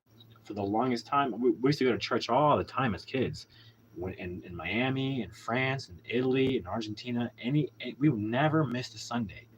Never missed a single Sunday. Never missed a single song. Never missed a single kneeling and getting up. Never missed a single communion. Never missed a single confession.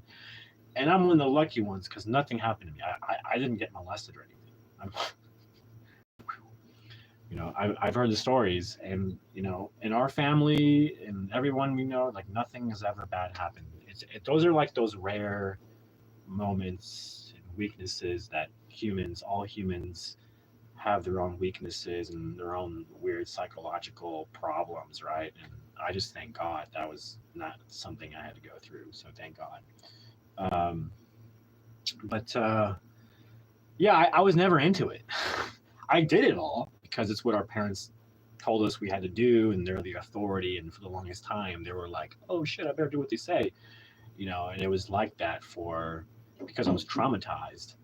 I relied on my parents heavily well into my adulthood because of my trauma. I not It wasn't until looking back that I realized I'm not developing as a normal person should. I'm developing a lot slower. I'm moving forward a lot slower. There's things that trigger, cause commotions, setbacks. And it's all because of all the things I've been through and I have to deal with and heal with. And if I don't heal that stuff, it's always going to be a problem. It's one of those things that I had to take a really hard look at myself these last few months and just dive in and just be real. Just be real with myself, and be real with the people that I've offended, and try to make amends, try to apologize, and try to turn the page. You know what I'm saying? There's no lack of effort on my part to change and be a better person. You know what I'm saying? There's no lack on my effort. Um, but finally getting settled in Tulsa, sports was the thing, but I wasn't really into it. I was thirsting to get back into the arts, so I got back into the theater. I got back into drama. I got back into painting, and like I said, I started to flourish here. I really did, even though I wasn't a strong presence in the arts like it was in France or Miami.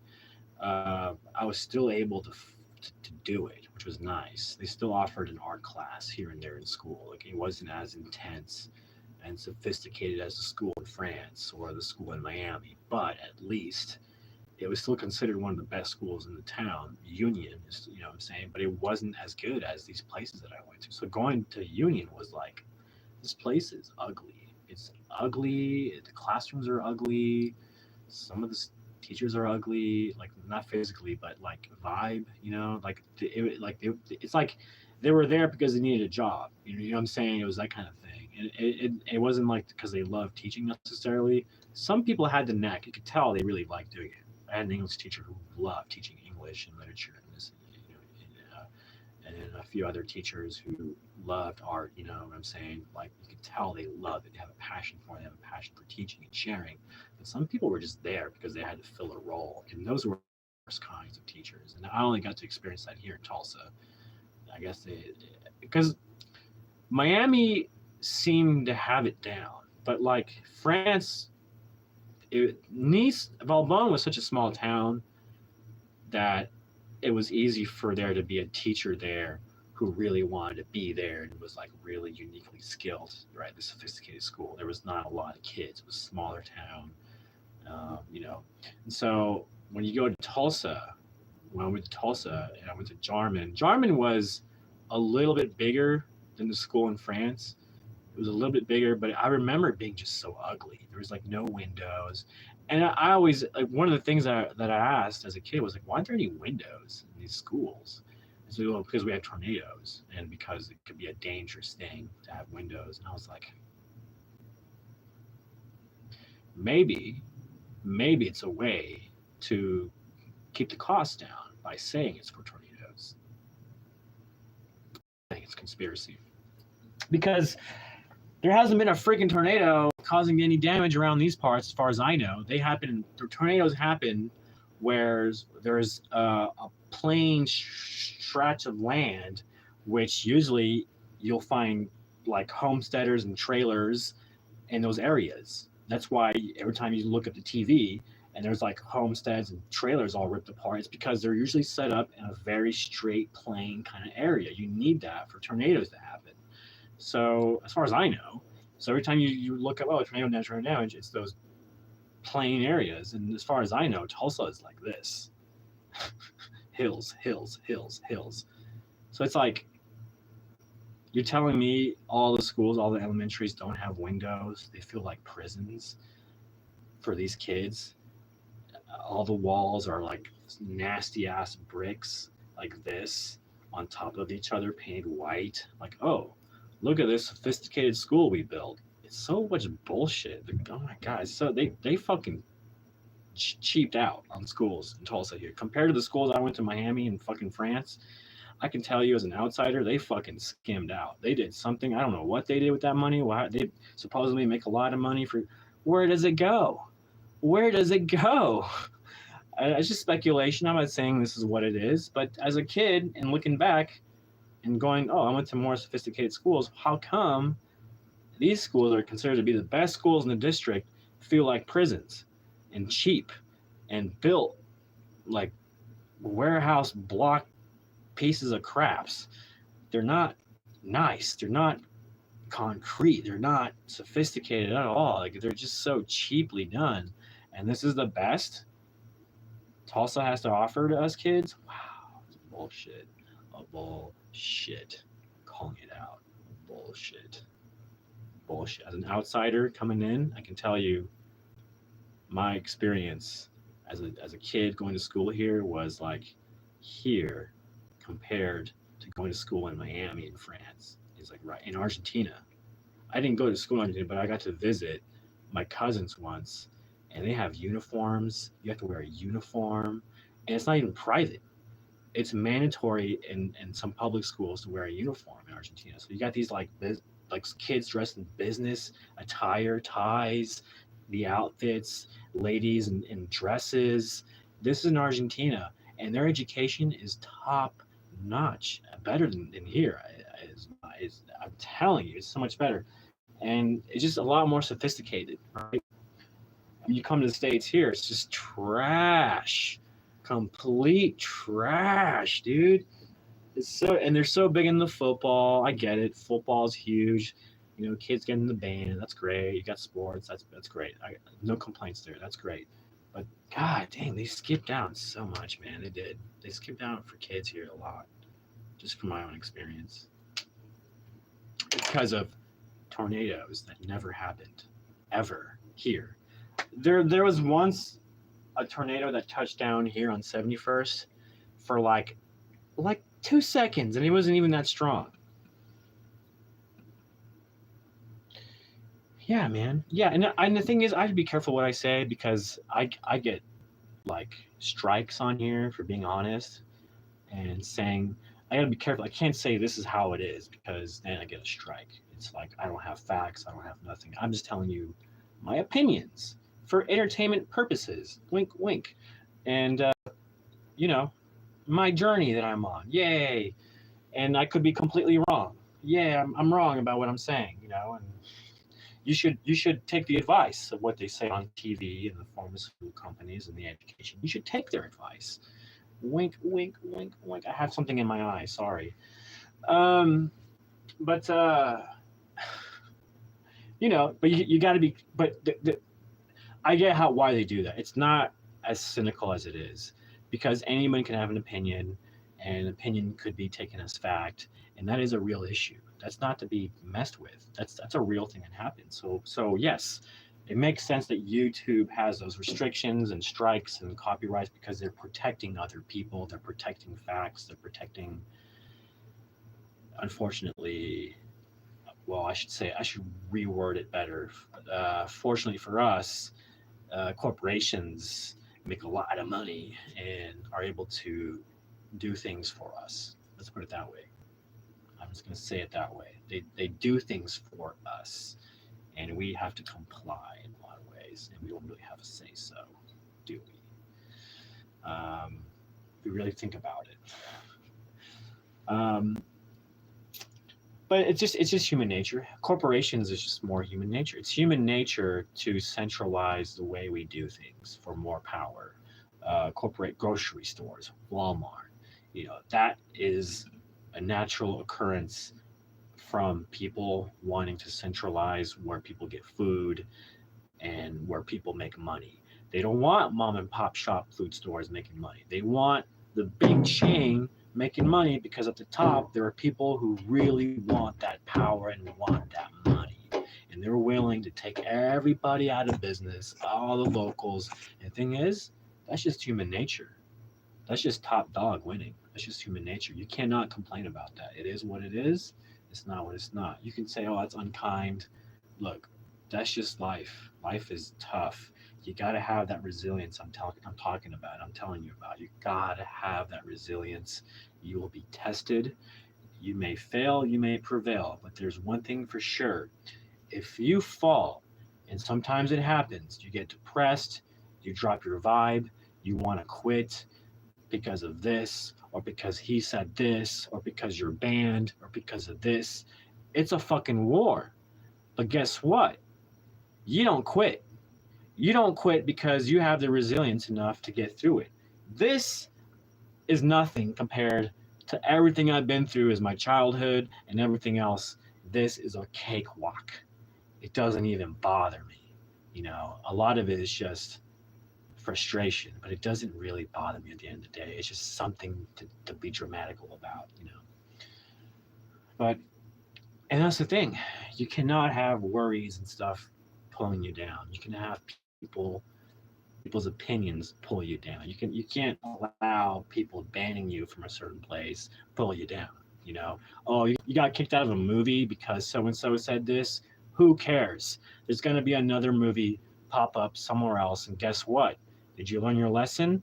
Next time, don't do the thing you do, even if it wasn't good conscience and good vibes and good everything. Even if it was good, it was perceived as bad. Now you know socially. And don't tell me you can't do this, because we're all learning. It doesn't matter how old you are. We're all learning. We're all at different speeds, learning at different rates, and learning everything and everything. Now you should know, my friend, not to be that way on a set ever again. Don't be that way. They've had their chance to experience you as you and honest, authentic, and they didn't want that. Now you know, my friend, not to do that. The next time you go on a movie set, keep it to yourself. Keep to yourself. They want you here, go here. They want you to do this, go there. Don't just keep it low. Keep it low key. The less you say, the less you interact, the less of a chance there is for a screw up. You know what I'm saying? Less of a chance. So I'm gonna leave it at that with that.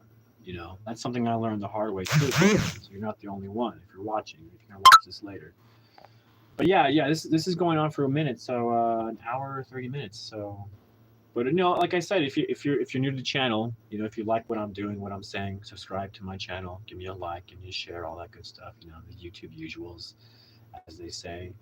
But I'm really trying to better myself, and I'm really just riding this journey, and I'm really just putting myself out there as an example for people to learn, good or bad, and so let's get to the story. Let's get to the last part of the story that I said I would get to. I promised I would, and I will. So living in Tulsa, I got more into making more videos, more short films. And around that time, it was like 5th grade. I was making more art. 6th, 7th grade rolled around. I was taking more dramatic classes, taking drama classes. And then closer, and I took it because of the interest, but because I knew it would help me get out of my shyness. But back then I didn't know better, because to resolve my issue back then, I had to have gone to a real therapist to really treat me. Not through medications, but through talking. And maybe it was good that I didn't go to a therapist, because they would have loaded me with medicines. I'm sure they would have. So in a lot of ways, maybe it was good that as a kid I didn't go to therapists. Maybe there's a positive to that, because I don't take any pills, any drugs for any medical thing. The only thing I do is smoke marijuana on occasion, whenever I just feel like it. And sometimes I feel like it, and I tell myself, no, I gotta do stuff. I don't even have the money for it. Like, I need to save my money. Don't touch my money. And that's something new I started doing, is saving my money and being very disciplined with my spending. So I've been cutting back on spending on marijuana. I actually have, and smoking it. And and focusing on building a channel while I focus on. I have a debut coming up on. I know, sidetrack. I'm sorry, but this is my life. I'm an actor. I have a stage performance debut coming up on the 28th of this month. I'm super pumped. I'm super excited. I've been working my ass off, and I'm just excited for it. So, I'm going to go live this coming Saturday. I'm going to go live behind stage, and for the whole show, just kind of go live and just kind of view things and watch some of the actors if they allow me. I don't know if they'll allow me, but I'm hoping they will.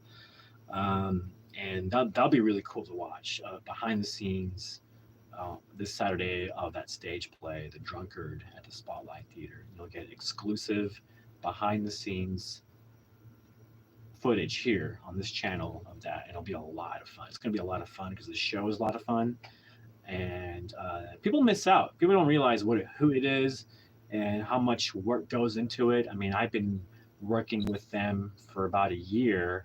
I took about 4 months off because I got depressed. I fell into a hole and blah, blah, blah. I'm not much better.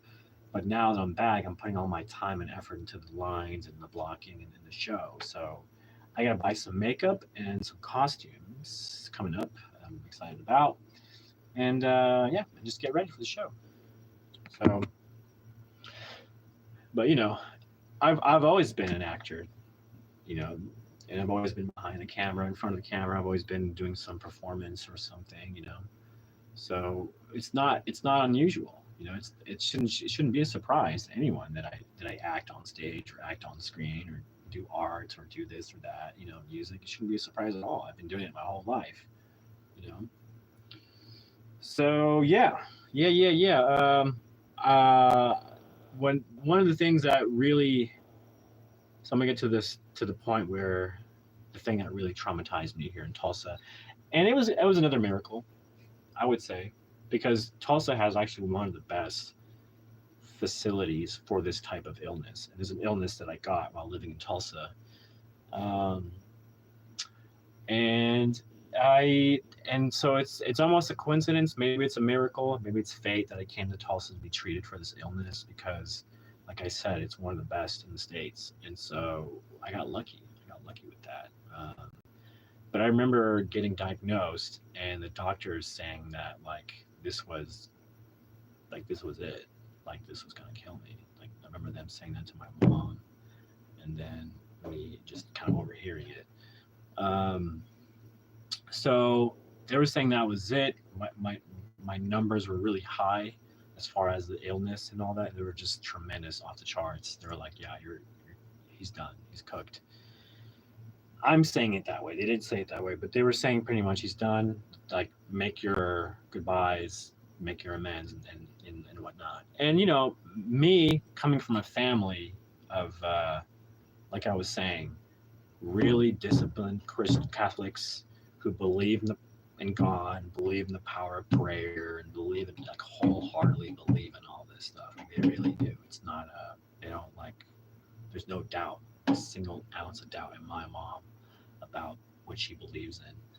And we would pray the rosary every single day that I was in the hospital bed.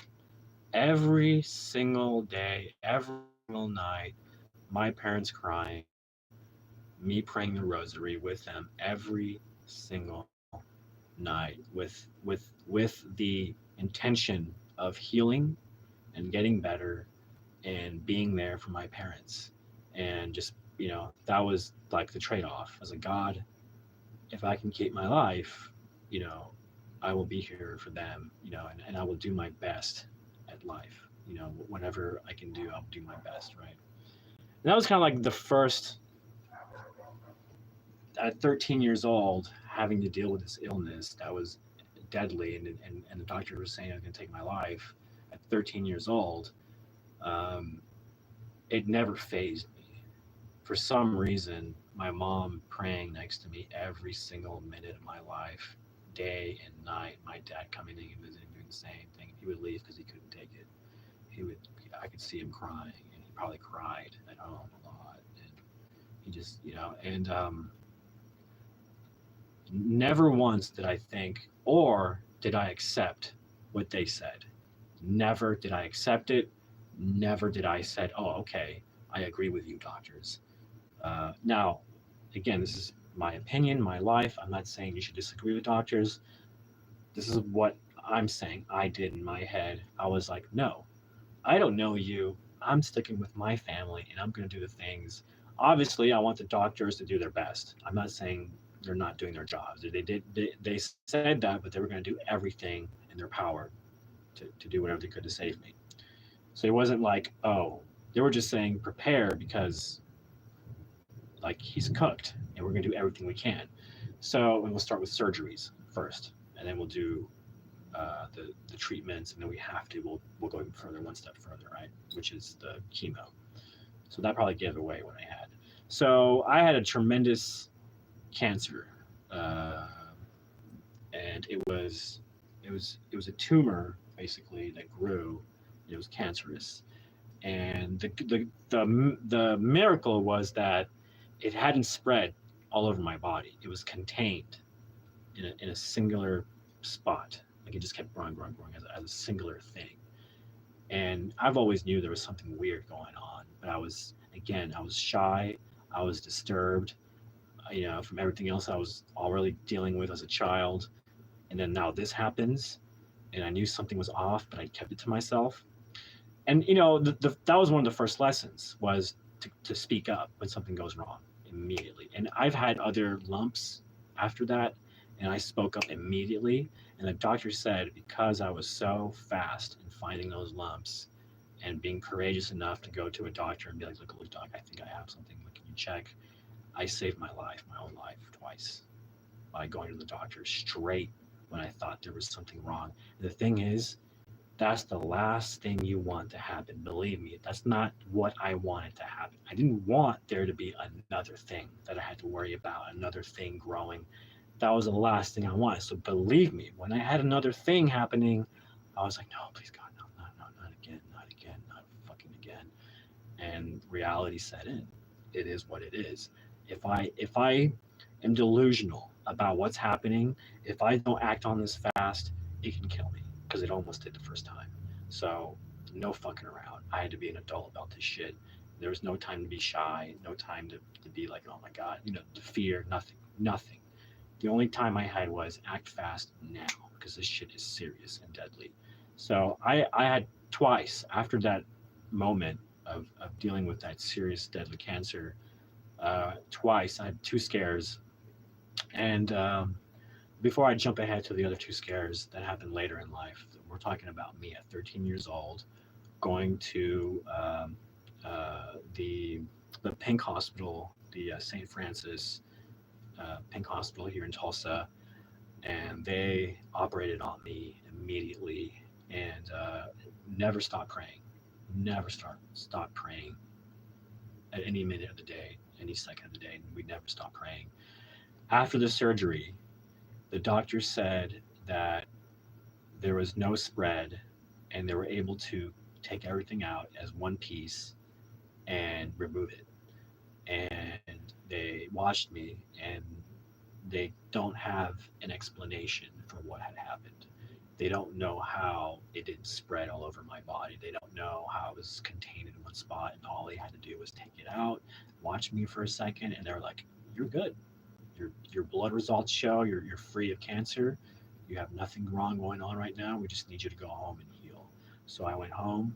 I ended up just laying in my parents' bed for like 2 weeks while they took care of me, and just like like just I felt like I was this close to death while in bed, and I had this huge scar from the surgery. They took this huge chunk of cancer that was this big. They took a fucking tumorous cancer that was the size of a fucking football, and I was 13 years old. Talk about traumatizing, right?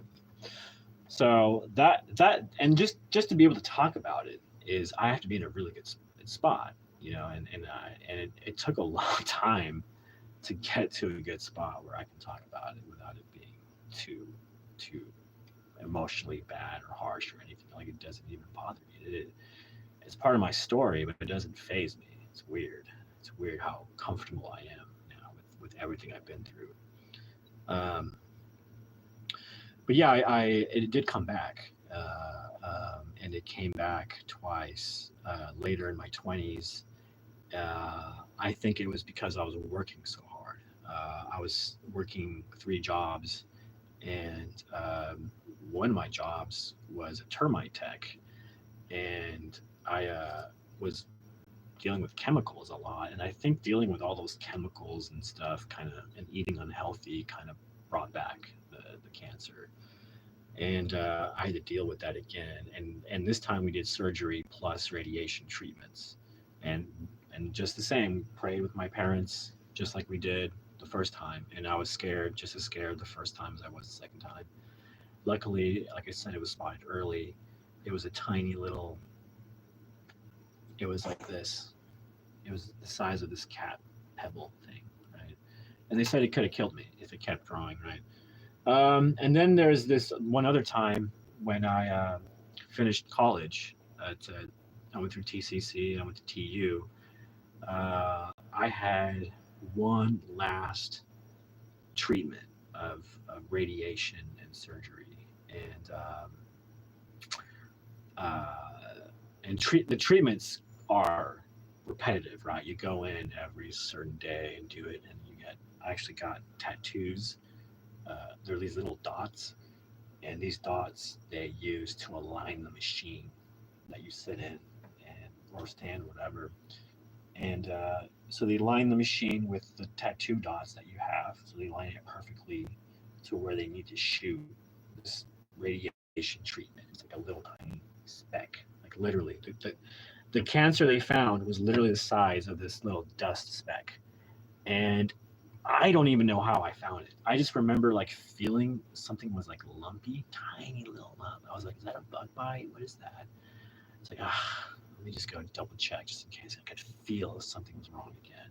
So yeah, I'm glad I did it because they think that was it. That was the last remnants of it, and they think they finally killed it, and so I the whole marijuana thing is the reason why I smoke it. So let's kind of go back to that before I continue the story on. I started smoking it. I want to say around high school to deal. It was mainly because all the cool punk kids would do it, right? And I was like, oh, they're cool. I want to see what they're into. And plus, like I told you in the story, I was saying I got into Green Day in 3rd grade, and they were all about smoking marijuana and shit like that. So I was already interested.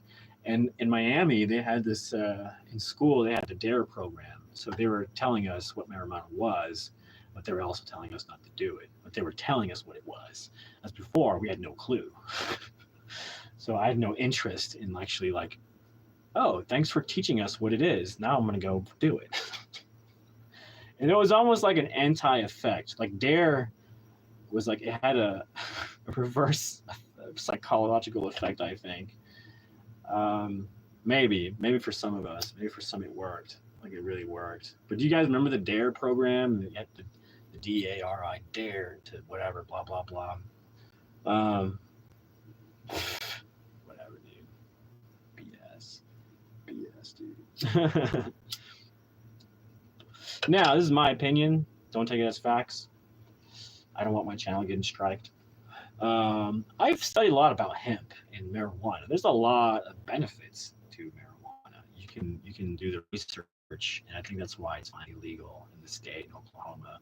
And you can get your medical license visiting with a doctor, and they assess you. You tell them what's up. Hey, I have anxiety. I get triggered by this or this stress, this and that, and I even had cancer, and I heard that it kind of helps with that even. So I was like, yeah, perfect. So yeah, but that was after. But before, I'll just be honest, it was done under hush hush. Like we did it in the car. It was illegal to have. It was illegal to have. And so I was getting it from a friend. Let's see, who was I buying it from? I was getting it from a friend who was into filmmaking as well. And I was kind of buying it from. He was kind of ripping me off, but that's where I would get it. And I would just smoke. I would. So when I was going to TCC, I would go to my car and smoke a little bit, and then go back to school, to class for the day. At the time, I only needed like one smoke break, maybe two. And then it got a little more extreme. I think during my TU days, when I was really, really working hard on projects and really like creating them, and that's all I focused on day and night. I mean, I was the student at TU who is like known, maybe famous or infamous for making like the most short films and a feature film, and for making all the green screen special effects, working collaborating with the theater. I mean, I was a superstar. I was a superstar TU film student, right? I won all the top awards and even secondary awards and all this stuff. I was, just rocking it. And that was the time I was just killing it. I was killing it. That's all I focused on was creating projects and doing that. The one thing I didn't was, and then the thing I lacked at TU was creating solid friendships and relationships, going out and hanging out with them, and connecting with them more. But I don't know. Either you're running with me or you're not. And I'm the kind of personality that doesn't want to settle. I want to keep growing. So if you're not with me, then you get left behind. I guess. I don't know. I guess I don't mean to be that way, or I don't try to disconnect with friends. If it doesn't work, it doesn't work. If you're, the thing is, now as an adult, you realize you have less time, right? And you have less time for bullshit. You have less time for people who don't fully understand you, who don't want to help you to the degree that you want to be helped. If it's not benefiting you, rightly so, then forget it. I don't have time. So I don't have time for shortcomings. I don't have time to be held back. I don't have, what I'm saying? Not to be, and it's not to be negative. I'm really not trying to be negative. It's a positive thing to surround yourself with top percent people, because if that's where you want to be in life, be with the 10% people that are actually winning, succeeding in the field that you want to be. Makes sense, right?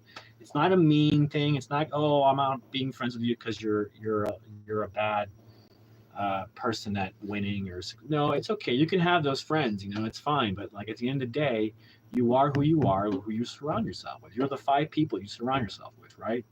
So that's why I read books. I read a lot of books because at the end of the day, if I cannot surround myself with the right people, I will find books by writers who are incredible people. The knowledge they have and they share is incredible. So in a lot of ways, they become the person you hang out with. You read their voice, you read their words. You are hanging out with them. This is their nonfiction literature. You're putting it like an app. You're installing this information into your head. You know what I'm saying? It's like you're hanging out with the writer.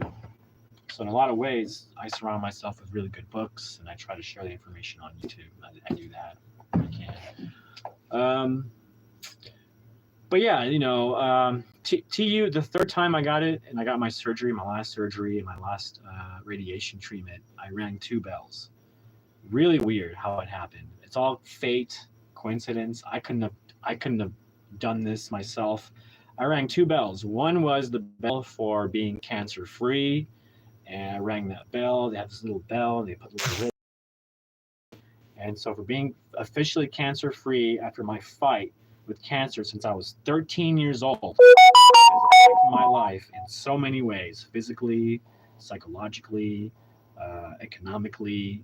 You say it has affected me in so many ways that I still today, I don't even comprehend. I'm still learning about how that has affected me in so many negative ways and positive, like the resilience that I have, this strong resilience that I don't find in almost anyone. Like nobody comes close. Very few have my will to keep on going and surviving. And I think it comes straight from those experiences as a child. Very few have what I have. That's extra little something to go the extra mile, and then some more, and then some more, right? Because that's what life does. Life is gonna ask more of you, and if you're not ready to perform, it'll knock you out. It'll knock you out. So be ready to be resilient. If there's anything you can take away from anything I've said, is be resilient, for reals. Be resilient in your beliefs and what you believe about yourself, because that's at the end of the day, if you don't have the people around you to be resilient for you, you have just yourself, and that's enough. That is enough. That is enough. That's a starting place. That's enough. You have to love yourself enough to realize that you have the power to be resilient enough to get through whatever it is you need to get through, whatever it is. Financial issues, relationship issues, health issues, spiritual crisis issues. You got it. You got it. Let me remind you that you have it. If I can get through everything I've been through and I'm still alive today and kicking ass, you got it. This. You got it. It's all about your habits. It's your mental attitude. It's also manifesting what you want out of life, thinking about, dreaming about, being not afraid to dream about where you want to be in life. So, and today is the kind of day in my life where I'm wholeheartedly pursuing all of my dreams, all of them. Um, so I said my story about the cancers and all that. And, maybe I'll go in more detail some other time about things, but there you know. Now you know. That's my backstory. I've always had some footing in the theater and film, video making, art making. I've had several tests in my life that tested my resilience and my ability to overcome some serious issues that derail your whole life. I mean, it really does. I mean, it took me so long to get to here because of all the things I've been through, which in other ways it could have been easier, but I wouldn't have this resilience and this powerful attitude to overcome anything. I don't want to jinx myself with more problems, but it just seems like I have the capacity to be that kind of leader to overcome, any harsh problems, any serious issues. And I know I have that kind of faith as well with me, along with me. There seems to be a strong spiritual presence around me, either through my family, ancestors, whatever you want to call it. I feel good about the goodness around me, So let's leave it at that. Backstory, part one. I'm gonna get into some of the issues I've been going through in the community as far as the film community, and I'll probably tell that in backstory part two. It's been 2 hours, so I think it's good. Thanks for listening and tuning in. I myself need a break, so I need to get some stuff done today as well. So I wish you a good day. Good day, sir. Good day, ma'am. Thank you for commenting and for just hanging out with me and helping me grow the channel. Yeah. So until next time, folks, ladies and gentlemen, I appreciate you very much. So see ya. Wouldn't wanna be ya, maybe.